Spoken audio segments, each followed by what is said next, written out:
ever have that feeling? That sense that you're living below your potential.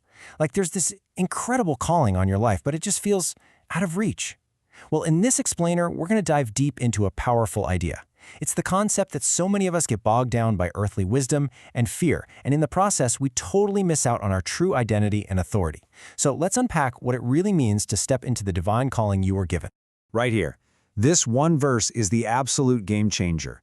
It's the foundation for everything we're about to talk about. And listen, this isn't some far-off promise for the future. It's a statement about your reality right now. Think of it as your starting position in a race you've already won. It's a place of victory, authority, and power. The whole mindset shift is this. You are not fighting for victory. You are operating from it. All right, so here's our roadmap for today. First, we'll nail down the what, your heavenly position. Then, we'll get into the why, understanding your divine calling. After that, it gets personal. We'll explore how to discover your unique assignment and, yeah, the price that comes with it. And we're going to wrap it all up with the most important part, the how, the practical steps to actually live this out. Okay, so let's really get into this massive perspective shift. What does it even mean to be seated in heavenly places? Honestly, you can think of it as your spiritual default setting. It's a posture of authority and triumph, not one of constantly striving and feeling defeated.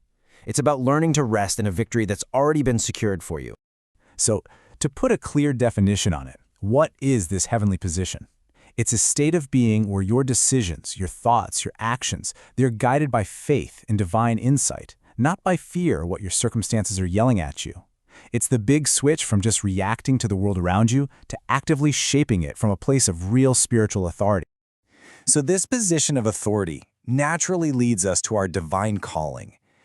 We often think of the calling as this one, single, super mysterious thing we have to go out and find. But what if it's way richer and more layered than that? What if it's not just one event, but a multifaceted identity that we're meant to step into? And this slide just breaks it down beautifully into 3 parts. First, your calling is from darkness into His marvelous light. That's your salvation story. Second, it's a call that happens right in the middle of your weakness. This isn't about how strong you are, it's all about His strength. And third, it's a call for His purpose, this incredible destiny where everything, even the bad stuff, ultimately works together for good. This gets to the very heart of where that call comes from. It's holy, which means it's set apart, and it's heavenly, meaning its source is not from this world. But here's the absolute key. You can't earn this. It has nothing to do with your performance. It is based entirely on a purpose and a grace that were given to you before time as we know it even began. Okay, now we're getting super practical. If the calling is our general identity in Him, then the assignment is our unique, specific mission. And you gotta love the subtitle. Your purpose is a discovery, not a decision. You aren't creating your purpose out of thin air. You're uncovering the one you were custom made for. This question right here. This is the key that unlocks everything. The source material suggests that everything in creation was designed to solve a problem. So, what does that mean? It means you are a solution. You are the answer to someone's problem, somewhere in the world. Your very existence is the answer to a question. Man, just thinking about your purpose that way changes everything. So how in the world do you find that problem you were made to solve? Well, here are 3 incredibly powerful clues. First, what do you hate? Not petty annoyances, but what injustice makes your blood boil? That's your assignment to go fix it. Second, what grieves you? What breaks your heart? That sorrow points directly to a pain you're meant to heal. And finally, what do you love? What are you passionate about? That's a huge clue to the unique gifts and skills you have to get the job done. All right, let's get real for a minute. A divine calling is not a walk in the park. It's not a path of ease and comfort. It absolutely comes with a cost, and it will attract opposition. Understanding this from the get-go is so important because then you won't get blindsided or derailed when the challenges inevitably show up.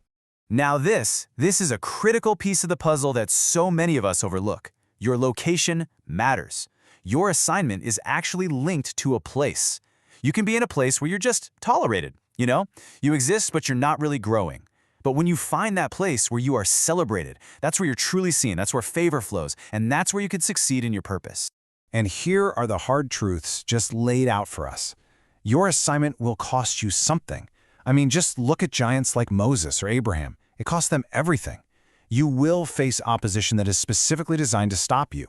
You won't be able to do it in your own strength. It's going to require supernatural help, and it's going to demand your complete, unbroken focus.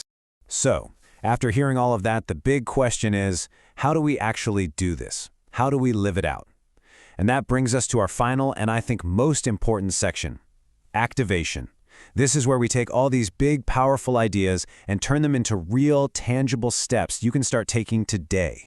Our source gives us this fantastic 4-step process. Ready? Number 1, accept your calling. Just accept it and stop the doubt. Number 2, walk in your heavenly authority. Stop living like you're beneath your God-given position. Number 3, be led by heavenly wisdom, not earthly fear. Let peace be your compass. And finally, number 4, live with that victorious, eternal perspective every single day. Let's end on this powerful declaration that really pulls everything we've talked about together. And this isn't just a hopeful wish or a nice sentiment. It's a statement of fact based on your position. Say it with me. I am called with a holy calling, seated in heavenly places and walking in divine authority. Make that your truth. Thanks so much for joining me for this explainer.